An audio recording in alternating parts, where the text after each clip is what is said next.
আলহামদুলিল্লাহ রাব্বিল আলামিন ওয়াসসালাতু ওয়াসসালামু আলা নাবিয়িনা মুহাম্মদ ওয়া আলিহি ওয়া আসহাবিহি আজমাইন, আম্মা বাদ। সম্মানিত ভাই বন্ধুগণ, আজকের আলোচনার বিষয়বস্তু হলো ফজরের সালাতের শ্রেষ্ঠত্বের 10টি কারণ। আমাদের দেশে বা আমাদের সারা দুনিয়াতে মসজিদগুলোতে অন্য 4 ওয়াক্তে মুসল্লি যাই থাকে, ফজরের সময় তার চাইতে অনেক কম থাকে। যেই ওয়াক্তের গুরুত্ব সবচাইতে বেশি, ওই ওয়াক্তে মুসল্লির পরিমাণ সবচাইতে কম। অথচ অন্য 4 ওয়াক্তে মুসল্লি এলাকায় নাও থাকতে পারে। জোহরের সময় কোনো ডিউটিতে কেউ থাকতে পারে, আসরের সময় কোথাও যেয়ে থাকতে পারে, মাগরিব এশায় বাজারঘাট কেনাকাটি মার্কেটিং বা অন্য কোনো কাজে মানুষ ব্যস্ত থাকতে পারে, মহল্লায় নাও থাকতে পারে। ফজরের সময় প্রত্যেকটা মানুষ কোথায় আছে? মহল্লায় আছে। একান্ত 2-1 বাদে প্রায় সবাই মহল্লায় আছে। তাহলে তো জোহরে যদি 4 কাতার হয়, আসরে যদি 4-5 কাতার হয়, মাগরিবে যদি 5-7 কাতার হয়, ফজরে তো 10 কাতার হওয়ার কথা, ঠিক না ভাই? ঠিক। কিন্তু ফজরে 1 কাতার পাইতে কষ্ট হয়ে যায়, 2 কাতার জোগাড় হইতে অনেক কষ্ট হয়ে যায়। প্রিয় বন্ধুগণ, এর কারণ কি? এর প্রধানতম কারণ হলো ফজরের নামাজের গুরুত্ব আমরা মুসলমানরা বুঝতে পারিনি। ফজরের নামাজের 10টি ফজিলত, 10টি শ্রেষ্ঠত্বের বিশেষ কারণ, 10টি মর্যাদার বিশেষ কারণ, স্পেশালিটি আছে যেটি অন্য সালাতের জন্য নাই।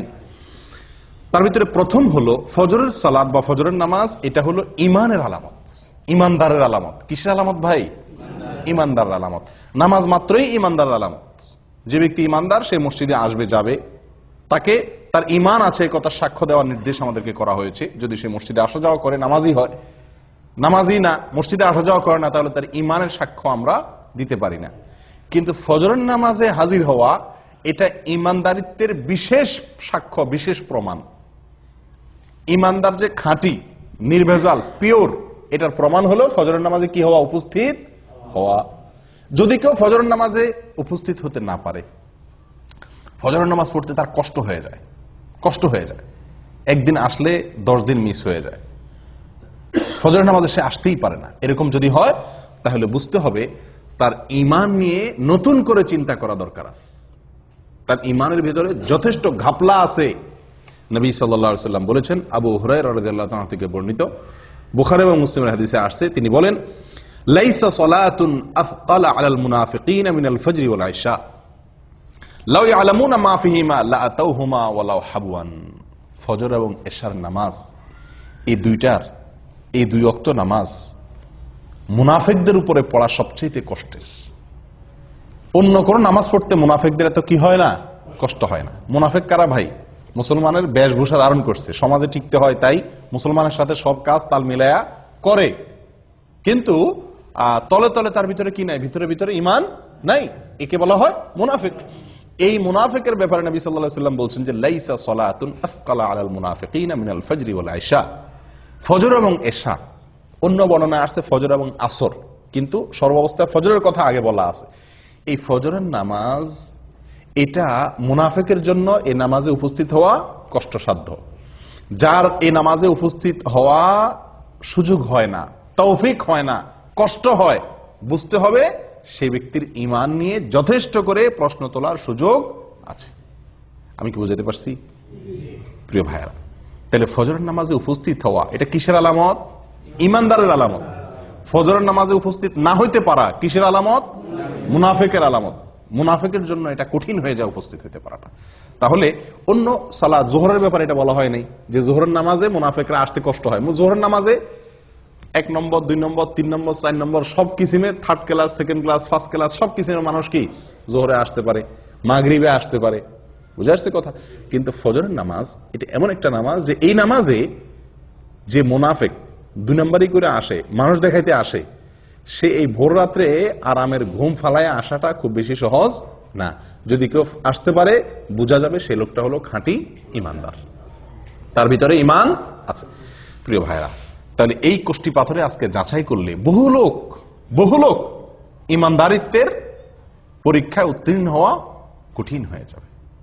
ইমানদারিত্বের প্রমাণ দেওয়া অনেকের জন্যই কি কষ্টকর হয়ে যায়। প্রিয় ভাইরা, তাহলে ফজরের নামাজের প্রথম ফজিলতের বিষয় হলো এটি ইমানদারের আলামত। কার আলামত? ইমানদার আলামত। ফজরের নামাজে উপস্থিত হইতে পারা মুনাফিকি থেকে মুক্তির একটি অন্যতম উপায়।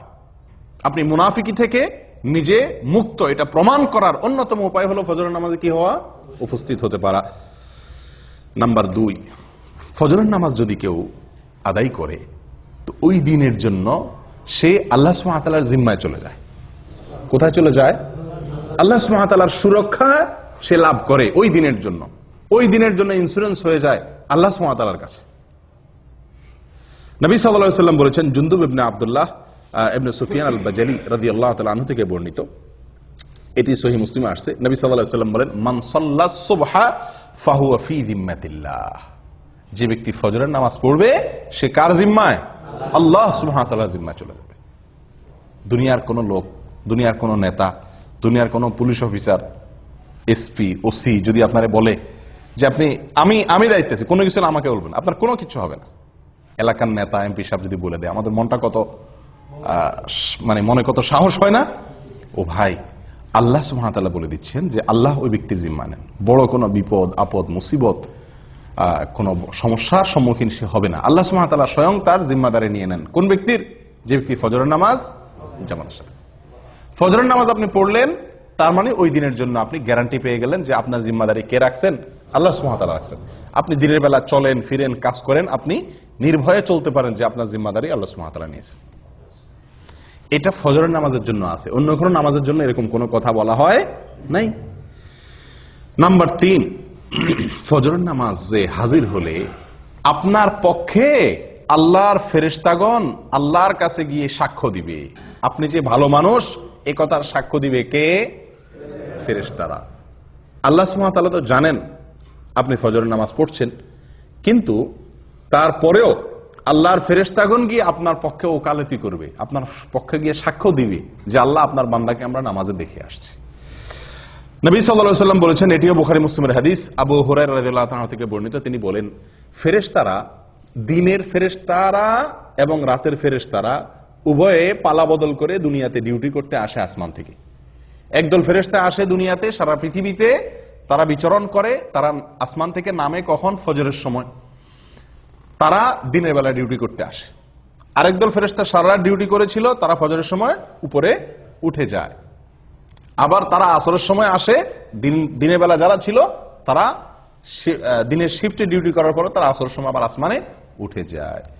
এই যে ফেরেশতাদের পালা বদল হয়, 2 ওয়াক্ত সালাত, ফজর এবং আসর, এই 2 ওয়াক্ত সালাত হলো ফেরেশতাদের ডিউটি বদলের সময়।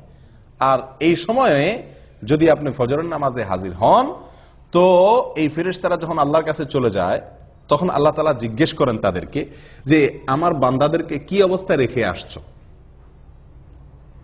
বুঝা আসছে কথা? অমুককে অমুককে অমুককে অমুককে এদেরকে কি অবস্থা রেখে আসছো? তো যারা নামাজরত ছিল আল্লাহ তাআলা তো জানেন কে কি অবস্থা আছেন। তারপর আল্লাহ তাআলা তাদের কাছ থেকে শুনে ওই নামাজি বান্দার জন্য একজন সাক্ষী আল্লাহ তাআলা সাব্যস্ত করেন, তার পক্ষে একজন সাক্ষী আল্লাহ তাআলা খাড়া করে দেন, ফেরেশতারা যেন সাক্ষী হয়ে যেতে পারে।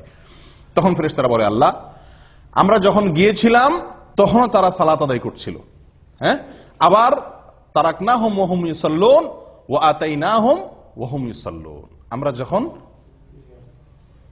সকালে ডিউটি করে আসছিলাম তখনও তারা নামাজ পড়তেছিল, আবার যখন বিকেলে গেলাম তখনও তারা আসরের নামাজ পড়তেছিল। ও ভাই, সেজন্য ফজরের নামাজ এবং আসরের নামাজ, তো এই ফজরের নামাজের বিষয়ে নবী সাল্লাল্লাহু আলাইহি সাল্লামের এই হাদিস থেকে বোঝা গেল যে যদি কেউ ফজরের নামাজে হাজির হয়, নামাজ পড়ে, তাহলে আল্লাহর ফেরেশতারা তার পক্ষে আল্লাহর কাছে কি দেয়? ভালো মানুষ হিসাবে, নামাজি হিসাবে সাক্ষী দেয়, সাক্ষ্য দেয়। কয়টা ফজিলত গেল? 3। 1 নম্বর হলো ইমানদারিত্বের পরিচয়, ফজরের নামাজে হাজির হওয়া। মুনাফিকি খাতা থেকে নাম কাটার একটা অন্যতম সুযোগ হলো কি করা? ফজরের নামাজে হাজির হওয়া। নাম্বার 2, ফজরের নামাজ পড়লে ওই দিনের জন্য আল্লাহ জিম্মায় চলে যায়। কোথায় চলে যায়? আল্লাহর জিম্মায় চলে যায়, আল্লাহ সুবহানাহু ওয়া তাআলার দায়িত্বে চলে যায়। নাম্বার 3, ফেরেশতারা ওই ব্যক্তির জন্য কি করে? ভালো মানুষ হিসাবে তার জন্য সাক্ষ্য দেয়। ওই ব্যক্তি যে ভালো মানুষ, সে সাক্ষ্য কে দেয়? ফেরেশতারা আল্লাহ সুবহানাহু ওয়া তাআলার কাছে দেয়। নাম্বার 4, ফজরের নামাজ যদি কেউ জামাতের সাথে আদায় করে, যদি কেউ ফজরের নামাজ পড়ে তাহলে আল্লাহ সুবহানাহু ওয়া তাআলা তাকে সারা রাত জেগে নফল ইবাদত করার সওয়াব দেয়। নবী সাল্লাল্লাহু আলাইহি ওয়াসাল্লাম বলেছেন, এটি সহিহ মুসলিমে আসছে, ওসমান ইবনে আফফান রাদিয়াল্লাহু আনহু থেকে বর্ণিত, মান সাল্লাল ইশা ফি জামাআহ ফাকান্নামা সাল্লা নিসফাল লাইল ফাকান্নামা কামা নিসফাল লাইল ওয়া মান সাল্লাস সুবহা ফি জামাআহ ফাকান্নামা সাল্লাল লাইলা কুল্লাহ আও ফাকান্নামা কামাল লাইলা কুল্লাহ আও কামা ক্বাল। ভাই, যদি কেউ এশারের সালাত জামাতের সাথে আদায় করে তো ওই ব্যক্তি অর্ধেক রাত দাঁড়িয়ে দাঁড়িয়ে নফল ইবাদত করলে, তাহাজ্জুদের নামাজ পড়লে যে সওয়াব পাইতো সেই সওয়াব আল্লাহ সুবহানাহু ওয়া তাআলা তাকে দিবেন। যদি এশার নামাজ কোথায় পড়ে? জামাতের সাথে মসজিদে হাজির হয়ে আদায় করে। আর যদি কেউ ফজরের নামাজ জামাতের সাথে আদায় করে তো আল্লাহ সুবহানাহু ওয়া তাআলা তাকে সারা রাত দাঁড়িয়ে তাহাজ্জুদের নামাজ পড়ার, নফল নামাজ পড়ার, রাত জেগে সারা রাত জেগে নফল নামাজ পড়ার সওয়াব আল্লাহ তাআলা তাকে দান করবেন। আপনি শুধু এশার নামাজটা জামাতের সাথে পড়ে ঘুমায় যান, এরপরে উঠে ফজরের নামাজটা জামাতের সাথে পড়েন, বাস সারাটা রাত ঘুমাইলেন, অথচ আপনার আমল নামার ডিউটি লেখা হলো আপনি নফল আমল করছেন, নফল নামাজ পড়ছেন। বিনা ডিউটিতে বেতন পাওয়ার একটা সুযোগ। কোন নামাজ? ফজরের নামাজ। কয় নম্বর গেল? 4। নাম্বার 5, ভাই কিয়ামতের দিন ভয়াবহ অন্ধকার হবে, ভয়াবহ অন্ধকার হবে, যার যার পার্সোনাল আলো দিয়ে চলতে হবে। বিভিন্ন পরিবেশ, বিভিন্ন পরিস্থিতি কিয়ামতের ময়দানে তৈরি হবে। যারা যারা ফজরের নামাজ জামাতের সাথে পড়বে, ফজরের নামাজ পড়বে, মসজিদে এসে ফজরের নামাজ আদায় করবে, তাদের ব্যাপারে 5 নম্বর ফজিলতের বিষয় হলো কিয়ামতের দিন আল্লাহ সুবহানাহু ওয়া তাআলা তাদের জন্য ফকফকা উজ্জ্বল লাইটের ব্যবস্থা করবেন। কথা বুঝে আসছে ভাই? ঝাপসা আলো না, উজ্জ্বল আলোর ব্যবস্থা থাকবে। কাদের জন্য? ফজরের নামাজে যারা জামাতে উপস্থিত হয় তাদের জন্য।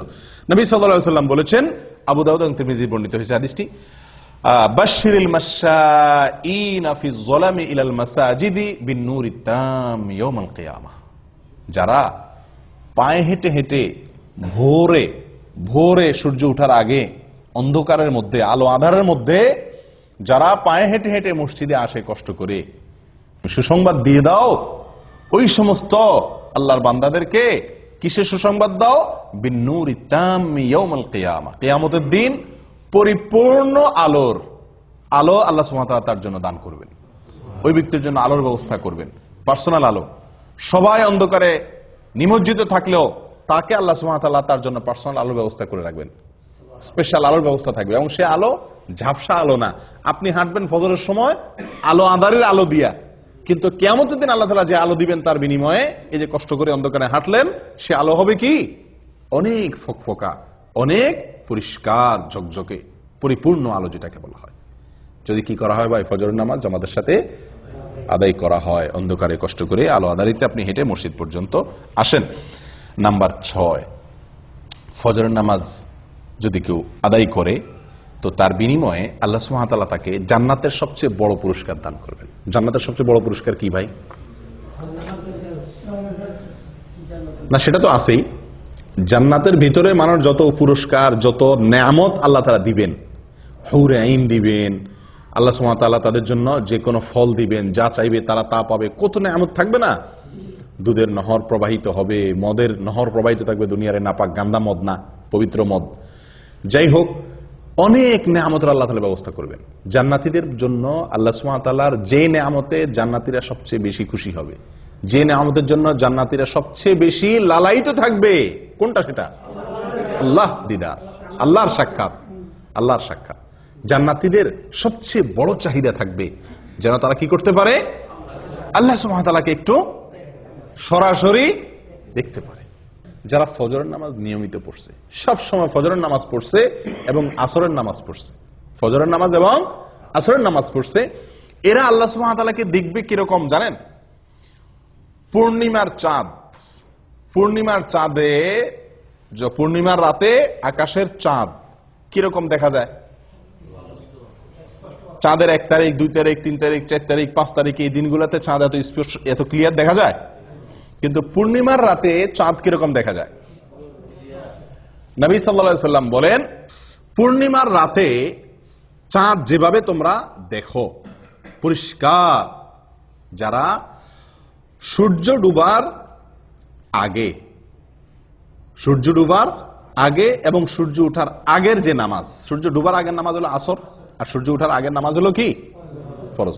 নবী সাল্লাল্লাহু আলাইহি ওয়াসাল্লাম বলেন এই নামাজগুলো যাতে না ছুটে, এই নামাজগুলো যেন না ছুটে, সম্ভব হলে তুমি সেই দিকটার প্রতি ভালো করে কি করো, খেয়াল করো, লক্ষ্য রাখবে যাতে এই নামাজগুলো না ছুটে। তাহলে কি হবে, ওই আল্লাহ সুবহানাহু ওয়া তাআলাকে জান্নাতের সবচেয়ে বড় নিয়ামত আল্লাহ তাআলাকে একেবারে স্পষ্টভাবে পরিষ্কার করে দেখার সুবর্ণ সুযোগ পাওয়া যাবে। আল্লাহ তাআলা আমাদের সকলকে সেই নিয়ামত দান করেন। 7 নম্বর পুরস্কার, ফজরের সালাত যারা পড়বে এবং বিশেষ করে জামাতের সাথে, তাদের জন্য জাহান্নাম থেকে মুক্তি। ওহ, কত বড় বড় পুরস্কার এক একটা। 7 নম্বর পুরস্কার কি রে ভাই? জাহান্নাম থেকে মুক্তির পরোয়ানা পাওয়া যাবে, জাহান্নাম থেকে মুক্তির পরোয়ানা পাওয়া যাবে। নবী সাল্লাল্লাহু আলাইহি ওয়াসাল্লাম বলেছেন, এটি সহিহ মুসলিমের হাদিস, লাইন ইয়ালিজান নার আহাদুন সাল্লা ক্বাবলা তুলুইশ শামসি ওয়া ক্বাবলা গুরুবিহা। ওই ব্যক্তি কখনো জাহান্নামে প্রবেশ করবে না। কিছু লোক আছে না ভাই, জাহান্নামে যাবে, ইমানদার যেহেতু, জাহান্নামের শাস্তি ভোগ করার পরে সে কোথায় আসবে? জান্নাতে আসবে। না, এরকম না। একবারে প্রথম চান্সে আপনি জান্নাতে যেতে পারবেন, ফার্স্ট চান্সে আপনি জান্নাতে যেতে পারবেন। জাহান্নামে যে সেখান থেকে এসে জান্নাতে ঢোকা লাগবে না। লাই আলিজা, কখনো প্রবেশ করবে না জাহান্নামে ওই ব্যক্তি, যে ব্যক্তি সাল্লা ক্বাবলা তুলুইশ শামসি ওয়া ক্বাবলা গুরুবিহা, যে ব্যক্তি সারা জীবন সব সময় চেষ্টা করছে ফজর এবং আসর এই 2 ওয়াক্ত নামাজ এর ব্যাপারে যত্নশীল ছিল, এই 2 ওয়াক্ত নামাজের ব্যাপারে গাফলতি করে নাই, এই ব্যক্তি জাহান্নামে কখনো কি হবে না? প্রবেশ করবে না। ও ভাই, কত বড় বড় পুরস্কার এক একটা, লক্ষ্য করছেন? ফজরের নামাজের বিনিময়ে, আল্লাহু আকবার। আর এই নামাজটাতে আমরা সমাজের সবচেয়ে বেশি সংখ্যক লোক গাফেল থাকি, শুয়ে থাকি, অলসতা করি। কেউ হয়তো বলতে পারেন, আরে ভাই, এই যে জাহান্নাম থেকে মুক্তির জন্য কত আমলই তো আছে, এটা করলে জাহান্নাম থেকে মুক্তি, এটা করলে জাহান্নাম থেকে মুক্তি, ওইটা করলে জাহান্নাম থেকে মুক্তি, অনেক আমলের কথা আপনারা শুনছেন না? তো এতগুলার কি দরকার আছে? যে কোনো একটা করলে তো জাহান্নাম থেকে মুক্তি পাওয়া যায়, এরকম কারোর মনে প্রশ্ন আসতে পারে। তাদেরকে বলবো, ভাই, দুনিয়ার কোন আদালতে আপনি যদি আসামি হয়ে যান, তাহলে আসামির খাতা থেকে নাম কাটানোর জন্য আপনি কতগুলো পথ ধরেন? যত পথ আছে সবগুলা পথ ধরেন না? পয়সা রেডি রাখেন, যদি লাগে পয়সা দিয়া মামলা ডিসমিস করাইতে হবে। রাজনৈতিক কোন লিঙ্ক যদি থাকে, কাউকে দিয়ে হেলো করায় যদি ছাড়া পাওয়ার সুযোগ থাকে, তাহলে লিঙ্ক কোথায় কোথায় আছে সেগুলো খুঁজেন, কি খুঁজেন না। এরপরে আপনার নিজেকে নির্দোষ প্রমাণ করার জন্য কাগজপত্র যেগুলো জোগাড় করা দরকার সেগুলো জোগাড় করেন। এত কিছুর পরেও আবার যদি জেলে যাওয়া লাগে, তাহলে সংসার ব্যবসা বাণিজ্য কেমনে চলবে সেই ব্যবস্থাও রাখেন। অর্থাৎ আপনার সাধ্যে যতগুলো ওয়ে আছে সকল ওয়ে আপনি অবলম্বন করেন, উদ্দেশ্য যেন মামলাটা ডিসমিস করানো যায় দুনিয়ার আদালতে। ঠিক না ঠিক? ও ভাই, আখেরাতের আদালতে কোনো মামুখালু চলবে না, ঘুষ ঘাস চলবে না, হায় হেলো চলবে না। সেই জায়গাতে মুক্তির জন্য, সেই জায়গায় মুক্তি তো চিরকালের জন্য মুক্তি, সেই জায়গায় ধরা তো চিরকালের জন্য ধরা, তারপরে আর কোনো কোর্ট নাই, আদালত নাই। তাহলে সেখান থেকে মুক্তির জন্য একজন ইমানদার মানুষ যেই আমল শুনবে যে এই আমল করলে জাহান্নাম থেকে বাঁচা যাবে, খপ করে সেই ওই আমলটাকে ধরবে। ঠিক না বেঠিক? যে বিশ্বাস করবে জাহান্নামকে, সে তো একটা দুইটা ওয়ে অবলম্বন করে এটা বলবে না, তুষ্ট হবে না যে ঠিক আছে তো জাহান্নাম থেকে বাঁচার জন্য যে একটা কাজ করছি তো খালাস হয়েছে তো, এরকম করবে। বরং কারণ আমার সেটার মাধ্যমে যে আমি জাহান্নাম থেকে মুক্তি পাবো, আমার সে আমলটা যে সলিড হয়েছে, পিওর হয়েছে, আল্লাহর কাছে গ্রহণযোগ্য হয়েছে, তার কোনো গ্যারান্টি তো নাই। এই জন্য যতগুলো ওয়ে আছে জাহান্নাম থেকে বাঁচার জন্য, তার সবগুলো অবলম্বন করবে একজন ইমানদার মানুষ। অতএব ফজরের নামাজে হাজির হওয়া, ফজরের নামাজ নিয়মিত পড়া, এটি জাহান্নাম থেকে মুক্তির একটি অন্যতম উপায়।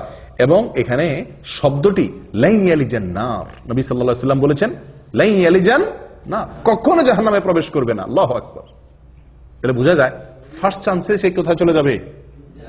জান্নাতে চলে যাবে। আল্লাহ আমাদের সকলকে তৌফিক দান করেন। ভাই, 8 নম্বর ফজিলত ফজরের নামাজের, ফজরের নামাজ সবচেয়ে ফজিলতপূর্ণ সালাত হওয়ার 8 নম্বর ফজিলত হলো নবী সাল্লাল্লাহু আলাইহি ওয়াসাল্লামের বরকতের দোয়া পাওয়া যাবে। কার দোয়া পাওয়া যাবে?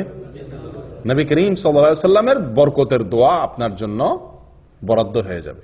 ভাই, আপনাকে যদি মক্কার হারামের ইমাম সাহেব শেখ সুদাইস, শেখ সুরাইম, শেখ জুহানি, শেখ আলী আল হুজাইফি, ওনাদের মতো কেউ যদি আপনাকে খপ করে হাত ধরে কোন এক জায়গায় দেখা হইলো, বললো যে বাবা তোমার জন্য আমি আল্লাহর কাছে দোয়া করতেছি, আল্লাহ তুমি এর জীবনে বরকত দিয়ে দাও, আমাদের খুশির কোনো শেষ থাকবো? হ্যাঁ, হারামের ইমাম সাহেব আমার জন্য 2 হাত তুলে দোয়া করছে, সুবহানাল্লাহ, হারামে দাঁড়ায় দোয়া করছে, আমাদের মনটা কত খুশি হয়ে যাবে না? ও ভাই, কোথায় হারামের ইমাম? কোথায় হারামের ইমাম? স্বয়ং রাসূলুল্লাহ সাল্লাল্লাহু আলাইহি সাল্লামের দোয়া আপনার জন্য অটোমেটিক বরাদ্দ হয়ে যাবে, আপনি পেয়ে যাবেন। কি করলে? ফজরের নামাজ আদায় করলে। নবী সাল্লাল্লাহু আলাইহি সাল্লাম দোয়া করছেন, আল্লাহুম্মা বারিক লি উম্মতি ফি বুকুরিহা, আল্লাহুম্মা বারিক লি উম্মতি ফি বুকুরিহা, হে আল্লাহ আমার উম্মতের জন্য সকালের সময় আপনি বরকত দান করবেন। আল্লাহুম্মা বারিক লি উম্মতি ফি বুকুরিহা, হে আল্লাহ সকালের যে সময়, ভোরবেলা, এই সময়টাতে আমার উম্মতের জন্য আপনি বরকতের ফয়সালা, বরকতের বরাদ্দ করিয়েন। দোয়া করছেন কে? নবী সাল্লাল্লাহু আলাইহি সাল্লাম। এই দোয়া সুনানে আবু দাউদে এবং মুসনাদ আহমদে বর্ণিত হয়েছে। ও ভাই, তাহলে ফজরের নামাজে যদি কেউ ঘুমে থাকে, সে কি নবী সাল্লাল্লাহু আলাইহি সাল্লামের বরকতের ভাগী হবে? কেউ যদি ফজরের নামাজ জামাতের সাথে না পড়ে, সে কি বরকতের ভাগীদার হবে?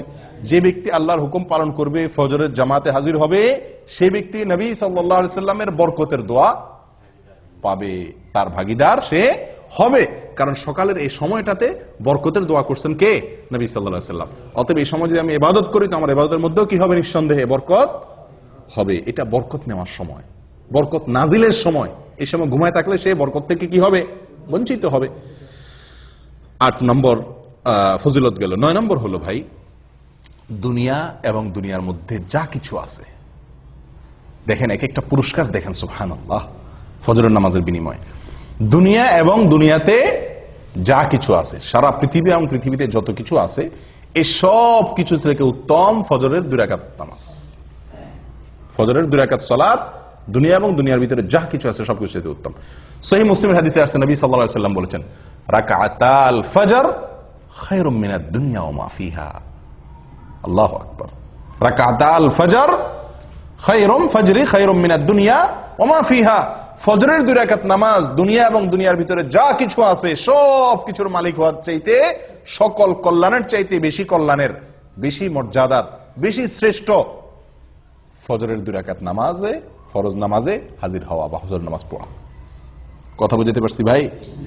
চিন্তা করেন, সারা পৃথিবীকে এক পাল্লা রাখলেন, আর কেউ 2 রাকাত ফজর নামাজ পড়লো, তো এই যে একটা আমল করলো, এই আমলটির মর্যাদা, এর শ্রেষ্ঠত্ব ওই সারা দুনিয়ার মালিক হওয়ার চাইতে বেশি আল্লাহ সুবহানাহু ওয়া তাআলার কাছে। কয় নম্বর গেল ভাই? 9 নম্বর। 10 নম্বরটা হলো দুনিয়াবি। শেষের 3টাই দুনিয়াবি বলা যেতে পারে, দুনিয়াবি লাভ। প্রথম যে 3টা বলছিলাম সেগুলো হলো আখিরাতের লাভ, প্রথমগুলা। শেষের 3টা নবী সাল্লাল্লাহু আলাইহি সাল্লামের বরকতের দোয়া সকালবেলা সময়টার জন্য। তারপরে যায় দুনিয়া এবং দুনিয়ার মধ্যে যা কিছু আছে সবচাইতে উত্তম হওয়া। 3 নম্বর হলো মানসিক প্রফুল্লতা অর্জন হবে। ফজরের নামাজ যদি কেউ পড়ে, তাহলে কি হবে ভাই? মানসিক প্রফুল্লতা অর্জন হবে, মনটা ফুরফুরা হয়ে যাবে, মনটা ভিতরে এক ধরনের স্ফূর্তি অনুভব হবে, ঝরঝরা লাগবে, নিজেকে কি লাগবে? ঝরঝরা লাগবে, নির্ভার লাগবে, ফুরফুরা লাগবে, যদি আপনি কি করেন? ফজরের নামাজ আদায় করেন। এবং এই পুরস্কারটি একেবারে বাস্তবিক, অর্থাৎ এই পুরস্কারটি আমরা নিজেরা সরাসরি ফিল করতে পারি, অনুভব করতে পারি, এরকম পুরস্কার। এটার জন্য অপেক্ষা করতে হবে না যে আপনি মারা যাবেন তারপরে পাবেন, না, এটা নগদ পুরস্কার। ফজরের নামাজের নগদ পুরস্কার হলো শেষের পুরস্কারটা। সেটা কোনটা? ফজর নামাজ আদায় করলে মনটা কি হয়ে যাবে? হালকা হয়ে যাবে, নির্ভার হয়ে যাবে, পাতলা হয়ে যাবে, ফুরফুরে হয়ে যাবে, ঝরঝরা হয়ে যাবে, প্রফুল্ল হয়ে যাবে। কিভাবে? তার বিবরণ নবী সাল্লাল্লাহু আলাইহি ওয়াসাল্লাম আমাদেরকে শুনাইছেন সহিহ বুখারী এবং মুসলিমের হাদিসে। তিনি বলেন, মানুষ যখন ঘুমায় ভাই রাতে, তো শয়তান তার কপালে 3টা গিরা দেয়। শয়তান তার কপালে কয়টা গিরা দেয়? 3টা গিরা দেয়। গিরা দেওয়া মানে কি? গিরা দেওয়া মানে হলো, আমি বলি যে মানে মাথা টিপে আর কি, মাথা টিপে। মাথা টিপার মতো কাজ করে আর কি তার এই গিরাগুলা। উদ্দেশ্য, এই গিরা দেওয়ার উদ্দেশ্য হলো সে যাতে শোয়া থেকে কি করতে না পারে, উঠতে না পারে, সেই জন্য তার কপালে এই গিরা দিয়ে রাখে। এই গিরা দিলে হয়তো মানে কিভাবে সে গিরা দেয়, গিরা তো আর দেখা যায় না, হয়তো বা মানুষের যাতে ঘুম আরামের সাথে আসে বা অলসতা আসে, এই জাতীয় কোনো অদৃশ্য গিরা দেয় কে? শয়তানে, চিরশত্রুয়ে, চিরশত্রুয়ে, চিরদুষ্টুয়ে আমাদের মাথা কপালে 3টা গিরা দেয় ঘুমাইলে। এরপরে যখন ফজরের সময় হয়, ভোরবেলা হয়, আল্লাহর কোনো বান্দা যদি তার ভিতরে ইমানের শক্তি থাকে, তার ভিতরে যদি কি থাকে, ইমানের শক্তি থাকে, আর কোন রকম একটু সাহস করে বাহাদুরের মতো কম্বলটা ফেলা দিয়ে এরকম উঠতে পারে, তো সঙ্গে সঙ্গে শয়তান মিয়ার একটা গিরা কি হয়ে যায়, খুলে যায়। শয়তানের কি হয়ে যায়, একটা গিরা খুলে যায়। গিরা দিয়ে দিলে শরীরটা ভার হয়ে যায়, উঠতে পারে না, অলসতা লাগে, মজা লাগে। আপনারা লক্ষ্য করে দেখেন, অন্য কোন সময়ের ঘুম এত মজার হয় না, ঠিক ফজরের সময়ের ঘুমটা যত কি হয়, মজার হয়। এর মানে কি? এর মানে হলো ওই দুষ্ট শয়তান হয়তো শরীর টিপে, বুঝে আসছে কথা? এত আরাম করে ঘুমটা আসে, সারা রাত যার ঘুম না আসে তারও ঘুম আসে কখন? ফজরের সময়, ঠিক না ঠিক? এর মানে কি? এর মানে হলো শয়তানের সর্বশক্তি নিয়োগ করে সে, যাতে আপনি ফজরের সময় মসজিদে যেতে না পারেন। আসরে যান, বাধা দিতে পারলো না, তার এত বেশি টেনশন নাই।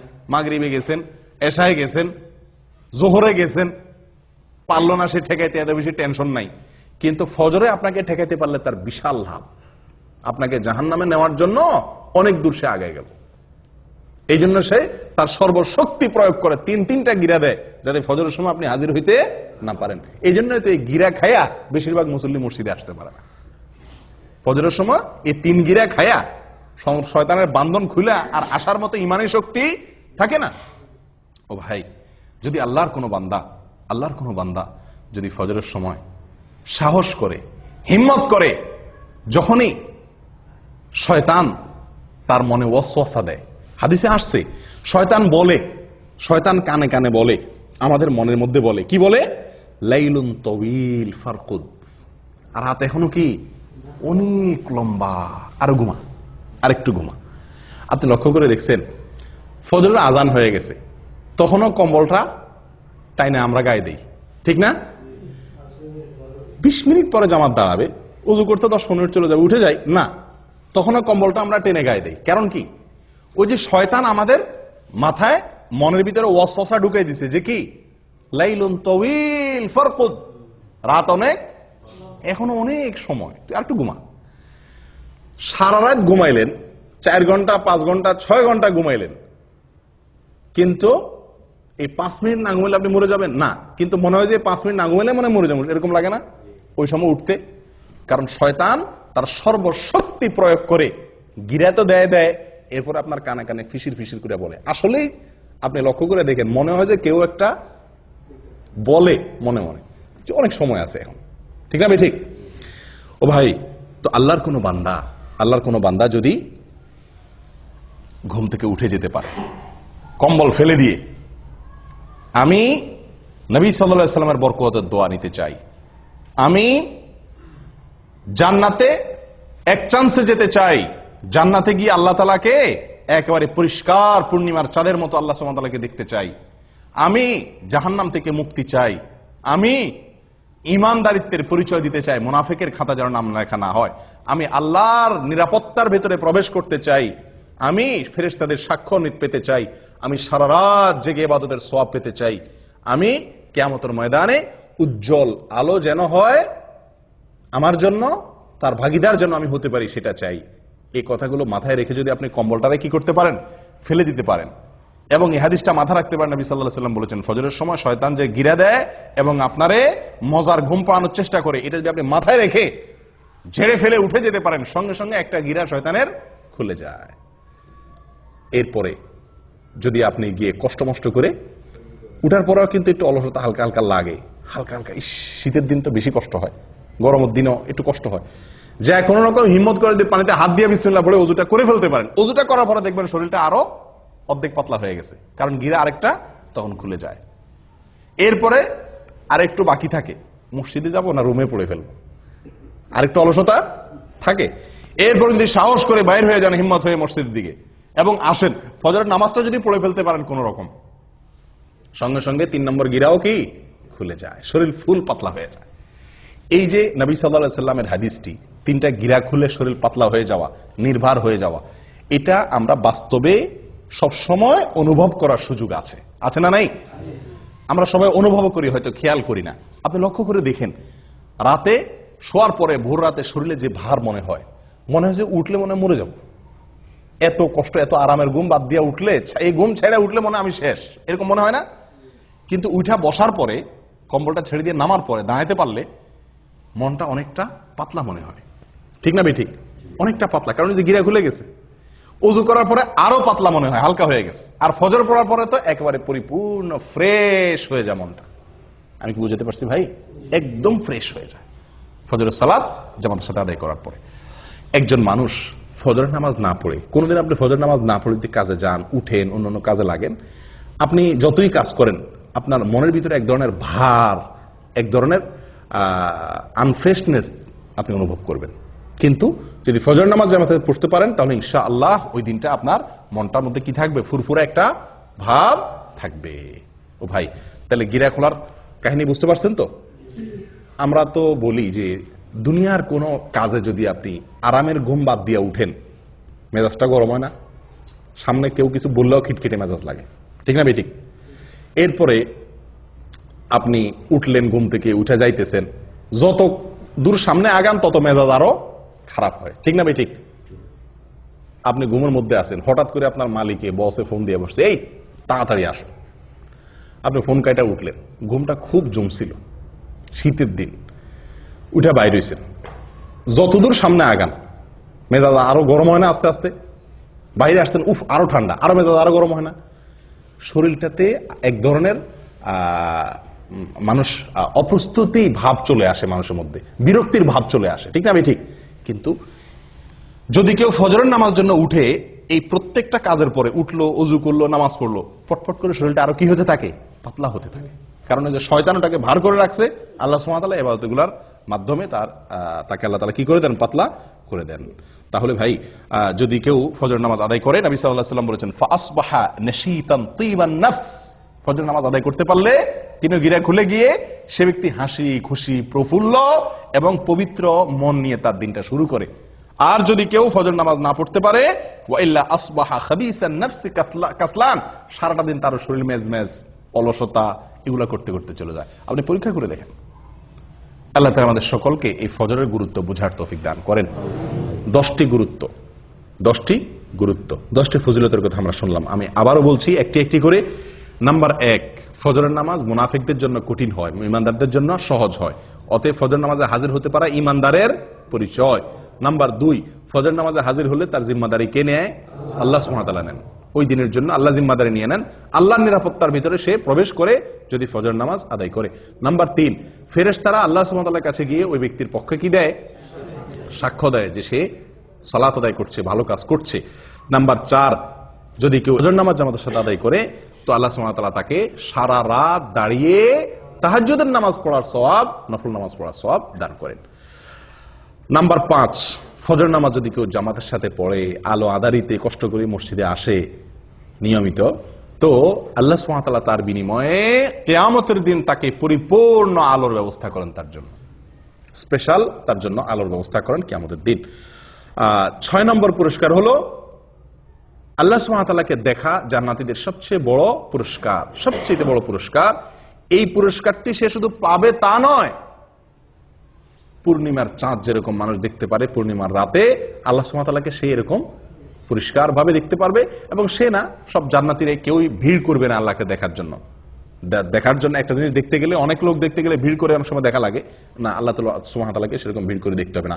এক কথা, আল্লাহ সুবহানাহু ওয়া তাআলার সাথে সাক্ষাৎ নসিব হবে, দিদার নসিব হবে। কি করলে? ফজর নামাজ জামাতের সাথে আদায় করলে, নিয়মিত আদায় করলে। 7 নম্বর আমল ভাই, 7 নম্বর আমল হলো জাহান্নাম থেকে মুক্তির পরোয়ানা পাওয়া যাবে। কোত্থেকে? জাহান্নাম থেকে মুক্তি। ওই ব্যক্তি জাহান্নামে প্রবেশ করবে না যে ব্যক্তি আসর এবং ফজরের নামাজের যত্ন করবে, নবী সাল্লাল্লাহু আলাইহি ওয়াসাল্লাম তাকে পরামর্শ দিয়েছেন আমাদেরকে, তোমরা যদি সম্ভব হয় চেষ্টা করো যেন আসর এবং ফজরের নামাজ কখনো না ছুটে তোমাদের। বুঝে আসছে কথা? তাহলে কি হবে? নবী সাল্লাল্লাহু আলাইহি ওয়াসাল্লাম বলেছেন জাহান্নামে প্রবেশ সে ব্যক্তি করবে না। 8 নম্বর আমল হলো সকালের সময়ের জন্য নবী সাল্লাল্লাহু আলাইহি ওয়াসাল্লাম কি করছেন? দোয়া করেছেন। কিসের দোয়া করছেন? বরকতের দোয়া করেছেন।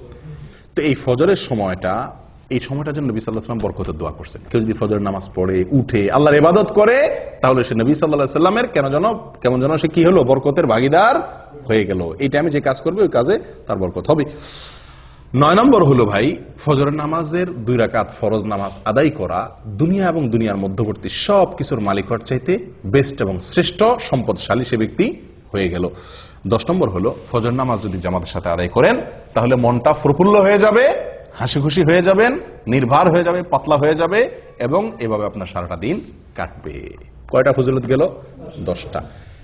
11 নম্বর একটা সম্পূরক ফজিলতের কথা বলি, সেটাও দুনিয়াবি ফজিলত। সেটা হলো স্বাস্থ্যের দিক থেকে একজন মানুষ যদি ফজর নামাজে উঠে অনেক রোগ বালাই থেকে আল্লাহ তাআলা তাকে হেফাজত করেন। যে ব্যক্তি সকালে ঘুমায় থাকে ওই ব্যক্তির চাইতে যে ব্যক্তি সকালে উঠে ওই ব্যক্তির জন্য স্বাস্থ্যগত দিক থেকে সে ব্যক্তি অনেক বেশি ভালো থাকে। দেখুন আমাদের ইয়েতে উর্দুতে একটা প্রবাদ বা হিন্দিতে একটা প্রবাদ আছে, সুবাহ কি হাওয়া হাজার বিমারিও কি দাওয়া। সকালবেলার হাওয়া এটা হাজার হাজার রোগের ঔষধ। একজন মানুষ যদি ফজরের নামাজের সময় উঠে ফজরের নামাজের সময় মসজিদে আসে পায়ে হেঁটে, তাহলে সকালে হাওয়া তার গায়ে লাগবে কি লাগবে না? যে ঘুমা রয়েছে 7টা-8টা বাজে উঠছে তার তো এই নসিব হয় নাই। তাহলে স্বাস্থ্যের জন্য এটা কি অত্যন্ত ভালো, সকালে ফজর নামাজ জন্য উঠতে পারা। ও ভাই, আমাদের বিশেষ করে প্রবাসে এবং দেশেও বহু লোককে দেখা যায় ফজরের নামাজ পড়ে। কখন পড়ে?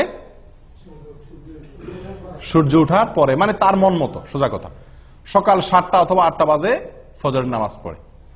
আবার হাদিসও দেয় অনেকে। হাদিস কি? নবী সাল্লাল্লাহু আলাইহি ওয়াসাল্লাম বলেছেন, মান নামা আন সালাতিন আও নাসিয়াহা ফালইউসাল্লিহা ইযা যাকারাহা ফাইন্না যালিকা ওয়াক্তুহা। নবী সাল্লাল্লাহু আলাইহি ওয়াসাল্লাম বলেছেন, যদি কেউ ঘুমায় যায়, ঘুমের কারণে উঠতে না পারে, অথবা ভুলে যায়, তাহলে তার যখন স্মরণ হবে বা ঘুম ভাঙবে তখনই তার নামাজ পড়বে, তার গুনাহ হবে না, ওইটাই তার জন্য নামাজ। বাহ! এই হাদিস দেখা 12 মাস বহু লোক আছে ওই ফজরের নামাজের সময় উনি ঘুমায় থাকেন। উনি 8টা বাজে, 7টা বাজে, 9টা বাজে উঠা মাশাআল্লাহ করে নামাজ পড়েন, এবং এটা 12 মাস বা বেশিরভাগ সময়। এরকম বহু লোক আছে না? আমি বহু লোক দেখছি, জিজ্ঞাসা করছি তো উনি এই হাদিস শুনে দিয়েছেন। নবী সাল্লাল্লাহু আলাইহি ওয়াসাল্লাম বলছেন ঘুমায় গেলে মাফ, ঘুম থেকে উঠে পড়বেন। বাহ! ঘুমায় গেলে কার জন্য মাফ? যে ব্যক্তি ঘুম থেকে উঠতে পারে নাই, কদাচিৎ হঠাৎ একদিন ঘটে গেছে, অ্যালার্ম দিয়ে রাখছে, সবারে বলে রাখছে, আজানও শুনে নাই, সবগুলো মিস হয়ে গেছে, ঘুম এত ভার হয়ে গেছে, অ্যাক্সিডেন্টলি একদিন হয়ে গেছে, তার জন্য এটা।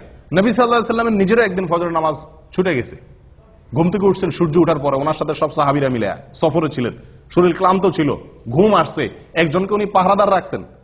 অ্যালার্ম ঘড়িতে তখন ছিল না, একজনকে পাহারাদার রাখছেন, বলছেন তুমি ডাইকে দিবা। এই বেচারারও কি এসে গেছে? ঘুম এসে গেছে।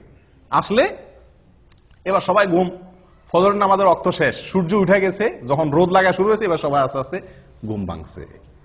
নবী সাল্লাল্লাহু আলাইহি ওয়াসাল্লামকে আল্লাহ সুবহানাহু ওয়া তাআলা এই এক ওয়াক্ত জীবনে ফজর নামাজ দেরি করায়া পড়াইছেন আমাদের শেখার জন্য। আমাদের কিসের জন্য? শেখার জন্য, যেন এরকম জীবনে হইলে কি করব সেই পদ্ধতি আমরা জেনে নিতে পারি। কিন্তু এটা ওনার জীবনে কয়বার হয়েছে? একবার। আর আপনি প্রতিদিন সে কাম করবেন। ওনার যুগে তো অ্যালার্ম আলা ঘড়ি ছিল না, মসজিদের মাইকের আজান শোনা যেত না। আপনার যুগে তো সব ব্যবস্থা আছে, আপনি 4বার 5বার অ্যালার্ম দেন, মাশাআল্লাহ, বিমান তো মিস হয় না, রেলগাড়ি তো মিস হয় না, ডিউটি টাইম তো মিস হয় না, ফজর কেমনে মিস হয়? হ্যাঁ, ওখানে তো মিনিট সেকেন্ড হিসাব করে আসেন, ফজর নামাজ তো মিনিট সেকেন্ড হিসাব করে আসার দরকার হয় না, ঠিক না? ঠিক। তাহলে এখানে কিভাবে মিস হয়? এগুলো সব হলো গাফলতি। এগুলো সব হলো কি? গাফলতি। আল্লাহ সুবহানাহু ওয়া তাআলা বলেছেন, ফাওয়াইলুল লিল মুসাল্লিন আল্লাযীনা হুম আন সালাতিহিম সাহুন। নামাজ পড়লেই শুধু হবে না, গাফলতি করবেন, অলসতা করবেন, 4 ওয়াক্ত পড়বেন, 1 ওয়াক্ত পড়বেন না, এই টাইপের মুসল্লি সবচাইতে আজকে বেশি। 4 ওয়াক্ত হাজির হয়, ফজরে আসে না, 3 ওয়াক্ত হাজির হয়, 2 ওয়াক্ত পড়ে না সুবিধা মতো, অথবা যখন উঠে তখন। ভাই, এভাবে আদায় করলে কখনো নাজাত বা মুক্তি পাওয়া যাবে না। যে নামাজটা সবচেয়ে গুরুত্বপূর্ণ, যে নামাজটা পড়তে কষ্ট হয়, এটার মর্যাদা সবচেয়ে বেশি, এটার গুরুত্ব সবচেয়ে বেশি দিতে হবে। অতএব আপনি এই অজুহাত দিতে পারবেন না যে আমি ঘুমায় গেছি এই জন্য 8টা 9টা বাজে উঠা পড়ছি। এটা একদিন হতে পারে, সবসময় হতে পারে এটা? আপনি যদি অ্যালার্ম দিয়ে রাখেন, বেনামাজি লোক থাকলে বাদ দেন, আজকে দেরিতে শুয়েছি সেজন্য নামাজ বাদ গেছে, তাহলে কালকে আমি তাড়াতাড়ি শুয়ে যাই, চেষ্টা করলে এই সমস্যা থেকে বের হয়ে আসা সম্ভব কি সম্ভব না? অতএব 12 মাসের জন্য 8টা-9টা বাজে যারা নামাজ পড়েন তারা জেনে রাখবেন তাদের এই নামাজ মন মতো নামাজ হবে। কোম্পানির ডিউটি আপনাকে একটা টাইম বেঁধে দিয়েছে এতটা থেকে এতটা, আপনি মন মতো অন্য টাইমে যা ডিউটি করে চলে আসছেন, কি বলেন? বেতন দিবে আপনারে? আপনাকে বলছে 8টা to 5টা তোমার ডিউটি, আপনি 8টা to 5টা অন্য কোনো কাজ করে ঘুরে ঘেরা সমনষ্ট করে ঘুমায় টুমায় থাকলেন, 5টার পরে যায় কেউ নাই, আপনি ঘুরে ঘেরা 5টার পরে 8 ঘন্টা যায় বয়ে থাকলেন, টুকটাক কিছু কাম কাজ করলেন, মাস শেষে করুন বেতন দেন, আপনারা দিবে কেউ বেতন? কোনো পাগলে? আল্লাহ সুবহানাহু ওয়া তাআলা বলেছেন ইন্নাস সালাতা কানাত আলাল মুমিনিনা কিতাবাম মাওকুতা, সালাত নির্দিষ্ট সময় আল্লাহ তাআলা নির্ধারিত করে রাখছেন, নির্দিষ্ট সময়, ওই সময় পড়তে হবে। আপনার মন মতো 9টা বাজে ঘুম থেকে উঠে ফজর পড়লে আদায় হবে না, এটা হঠাৎ একদিন হতে পারে বিশেষ কোনো কারণে, বিশেষ কোনো অজুহাতে। ও ভাই, ফজরের এই নামাজটির গুরুত্বের আরো কয়েকটি দলিল আছে ভাই। কোরআনে আল্লাহ সুবহানাহু ওয়া তাআলা শপথ করেছেন সকালের সময়টার, দিন এবং রাতে 24 ঘন্টার ভিতরে যে কয়েকটি সময় সবচেয়ে মূল্যবান তার ভিতরে একটা হলো এই সকালবেলা। আল্লাহ সুবহানাহু ওয়া তাআলা কোরআনে শপথ করেছেন ওয়াল ফাজরি ওয়া লায়ালিন আশর, ফজরের শপথ, কারণ ফজর টাইমটা গুরুত্বপূর্ণ। আল্লাহ সুবহানাহু ওয়া তাআলা বলেছেন ওয়াস সুবহি ইযা আসফার, বলছেন কি বলেন নাই? সকালের শপথ, কারণ সকালের টাইমটা গুরুত্বপূর্ণ, ভোরের টাইমটা। আল্লাহ সুবহানাহু ওয়া তাআলা এরকম কোরআনে বহু জায়গায় এরকম নির্দেশ করেছেন। এক জায়গায় বলেছেন ওয়াসাব্বিহ বিল আশিয়্যি ওয়াল ইবকার, সকালে এবং সন্ধ্যায় এই দুই টাইমে আল্লাহর পবিত্রতা বর্ণনা করো, ইবাদত করো, নামাজ পড়ো। ও ভাই, তাহলে এই টাইমটার গুরুত্ব বোঝা গেছে তো? অতএব এই টাইমটার প্রতি যত্ন রাখতে হবে। ভাই, ফজর নামাজ পড়তে কষ্ট কেন হয়? এর প্রধান কারণ হলো রাতে দেরিতে শোয়া। ফজরের নামাজ জামাতের সাথে পড়তে না পারা, টাইম মতো পড়তে না পারা, উঠতে না পারার মূল কারণ কি? রাতে দেরিতে শোয়া। আমাদের আয়েশা বলেছেন নবী সাল্লাল্লাহু আলাইহি ওয়াসাল্লামের বিষয়ে যে কানা ইয়াকরাহুন নাওমা ক্বাবলা আল ইশা ওয়াল হাদিসা বাদা, নবী সাল্লাল্লাহু আলাইহি ওয়াসাল্লাম এশার আগে কথা বলা এটা তার খুব অপছন্দের কাজ ছিল। এশার আগে ঘুমানোটা অপছন্দের কাজ ছিল, আর এশার পরে কথাবার্তা বলাটা তার অপছন্দের কাজ ছিল। দিনী কথা, স্বামী স্ত্রীর কোনো দরকারি কথা, এটা ছাড়া অন্য কোনো কথা তার পছন্দ ছিল না। আর আমাদের আড্ডাবাজি শুরুই হয় কখন? এশার পরে, 11টা, 12টা, 1টা বাজে। তো এই বাঁচতে বাঁচতে শুতে শুতে যদি দেরি হয়, এই জন্য ফজরের সময় উঠতেও কি হয়ে যায়? কষ্ট হয়ে যায়। ভাই, আমার নামাজ আমার জান্নাত, আমার নামাজ আমার জীবন, আমার নামাজ আমার জাহান্নাম থেকে মুক্তির কারণ, আমার এই ফজর আমার কিয়ামতের দিনের আলো, আমার এই ফজর আমার নবীর দোয়া, আমার এই ফজর এটা ফেরেশতাদের সাক্ষ্য আমার পক্ষে পাওয়া, আমার এই ফজর মানে আমার সারাদিনের গ্যারান্টি আল্লাহর কাছ থেকে নিয়ে নেওয়া। এত বড় ফজিলতের আমল, এটা আমাকে ফজরের সময় করতে হবে। এটা যদি মাথায় থাকে তাহলে রাতে শুইতে কি হবে না? দেরি হবে না। আল্লাহ তাআলা আমাদের সকলকে তৌফিক দান করুক। জাযাকুমুল্লাহ ওয়া আখিরু দাওয়ানা আলহামদুলিল্লাহি রাব্বিল আলামিন।